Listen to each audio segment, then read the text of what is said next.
She missed her flight for an old man, and the price of that choice haunted her. The airport felt wrong that morning.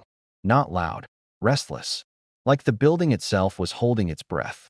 Emily Carter sensed it the moment she stepped inside Chicago O'Hare. The digital boards flickered, gates changed without warning, and people moved fast but never looked at one another. Everyone was running from something or toward it. Emily checked her phone again. 8:39 a.m. Her flight to San Francisco boarded in 6 minutes. 6 minutes between the life she had survived and the life she desperately needed. A future hanging by minutes. Emily wasn't late because she was careless. She was late because life had trained her to stretch every dollar and every second. She had taken the cheapest bus, walked an extra mile, skipped breakfast. This interview meant health insurance, stability, rent without panic. She tightened her grip on her boarding pass and pushed through the crowd. Then, "Miss, please." The voice wasn't loud. That's what made it unsettling to the old man who watched too closely. He stood near the windows, back straight, shoulders squared.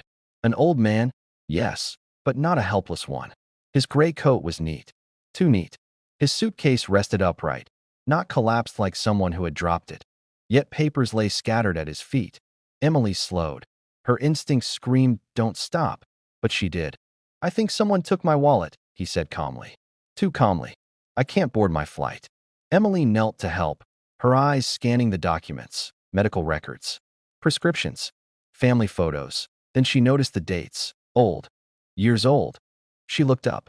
His eyes were already on her, watching details that refused to make sense. "My name is Harold Thompson," he said quickly, like he'd practiced it. "I'm traveling to Denver. My granddaughter is very sick." His voice cracked, but the crack felt timed. Emily stood. "Let's talk to airport security." The man's jaw tightened for a fraction of a second. "I'd rather not," he said. "They complicate things." Her phone vibrated. Final boarding warning. Her heart began to race. She could still make it. She knew she should. But something about walking away felt heavier than staying. At the moment everything slipped away, security lines moved slowly.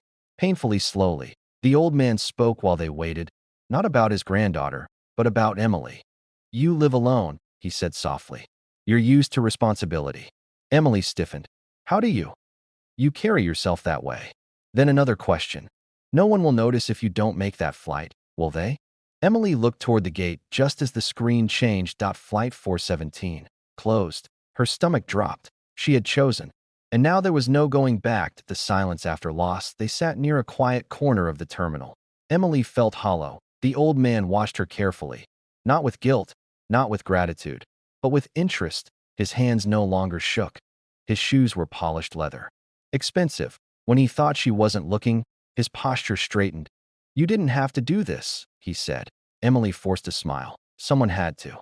He nodded, as if confirming something. The disappearance after hours. Airport staff found the wallet. Emily turned to tell him. The chair beside her was emptied. So was the suitcase.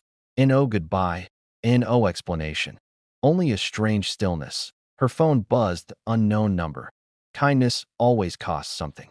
"Thank you for paying." Her hands trembled. Doubt that wouldn't leave that night. Emily barely slept. She replayed every word. Every look. Had she been scammed? Tested? Targeted? She checked her bank account. Nothing missing. But something felt taken. 2 days later, her phone rang again. The truth revealed. "This is James Thompson," the voice said. "Senior Director at Horizon Medical Tech." Emily's breath caught. "My father told us about you," he continued. "He rarely travels alone.